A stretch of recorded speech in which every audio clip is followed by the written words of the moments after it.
പയ്യന്നൂരിൽ CPM ജില്ലാ committee അംഗം MLA-ക്കെതിരായി ഗുരുതരമായ ആരോപണം. ഇത് ആദ്യത്തെ ആരോപണമല്ല. ഇത് പാർട്ടിക്കും ഗവൺമെൻറ്റിനും ഉള്ളവർക്കും ഈ ആരോപണം കൊടുത്തിട്ടൊരു കേസ് പോലും എടുത്തിട്ടില്ല എന്നുള്ളതാണ് യാഥാർത്ഥ്യം. CPM എന്താണ്? ഇതെല്ലാം പാർട്ടി കോടതിയാണോ? ഇത് ഗുരുതരമായ ക്രമക്കേടാണ് ഇതിനകത്ത് നടന്നിരിക്കുന്നത്. ജനങ്ങളിൽ നിന്നും പണം പിരിച്ചിട്ട് ആ പണം കട്ടെടുത്തിരിക്കുകയാണ്. ആരോപണം ഉന്നയിച്ചിരിക്കുന്നത് പ്രതിപക്ഷമല്ല, അവിടുത്തെ ഏരിയ സെക്രട്ടറി ആയിരുന്ന ഇപ്പോഴത്തെ ജില്ലാ കമ്മിറ്റി അംഗമായ ആൾ തെളിവുകൾ സഹിതം റെസീറ്റിൻ്റെ കാരണങ്ങൾ സമിതം വളരെ ഗുരുതരമായ ഒരു ആരോപണം ഉന്നയിച്ചിട്ടും ഈ പ്രതിയെ രക്ഷിക്കാനുള്ള ശ്രമമാണ് നടത്തുന്നത്.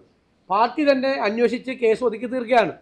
അത് പോലീസിലേക്ക്, പാർട്ടി നേതാക്കന്മാർക്ക് ഈ രക്തസാക്ഷിയുടെ പേരിൽ പണം പിരിച്ചത് അവരുടെ ശ്രദ്ധയിൽപ്പെട്ടിട്ട് അവർ പോലീസിനെ അറിയിച്ചില്ല എന്ന് പറയുന്നത് ഗുരുതരമായ ക്രിമിനൽ കുറ്റമാണ്.